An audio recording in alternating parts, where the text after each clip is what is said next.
I learned something quite shocking. The world is changing. Okay, we knew that already.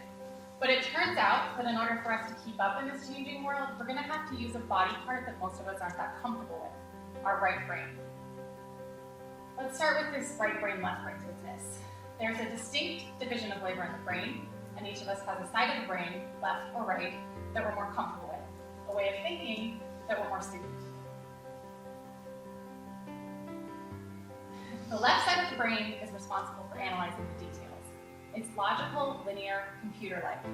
Folks who excel here tend to become accountants, lawyers, engineers, computer programmers, evaluators. The right side of the brain is responsible for understanding context, figuring out the big picture. It's creative, empathetic, inventive. People who excel here tend to become artists, entertainers, inventors, and counselors. That brings us to this book I read a while back, A Whole New Mind, Why Right-Brainers Will Rule the World by Daniel KEENE. And I'm guessing the pile of books on the nightstand that looks a little familiar to my fellow bookworms out there. So for many decades, left brain style thinking has dominated, along with the knowledge workers who excel at it, i.e. those who can acquire and apply analytical and theoretical knowledge. In this book, Pink argues that that won't be the case much longer.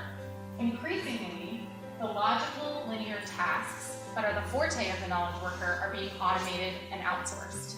Accountants in India are preparing American tax forms, and there's a company in Britain that's created software that writes software.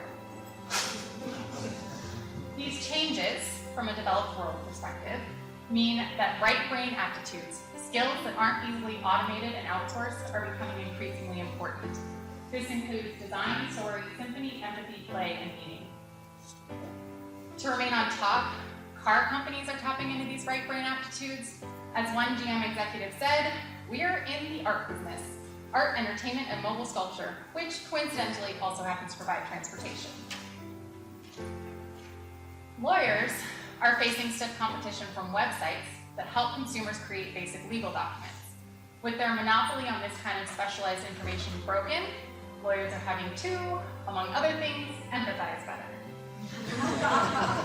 So what does this mean for evaluators? Over time, it's possible that some of the work we do might be automated.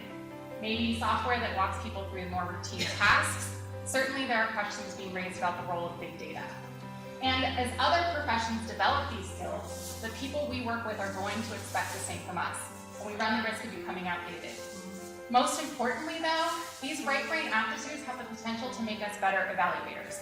Let's look at design, for example. Being attuned to graphic design principles as we develop reports and presentations can help us engage and enlighten our audience and increase the likelihood that evaluation results will be used. The cool thing is we've made huge strides here. AEA now has a TIG dedicated to data visualization and reporting. This P2I initiative has made us all take a second look at our slides. And there are several evaluation bloggers giving readers concrete tips for improving design. Now let's look at story. We are all hardwired for this. Stories help us organize information, understand the past, and plan for the future.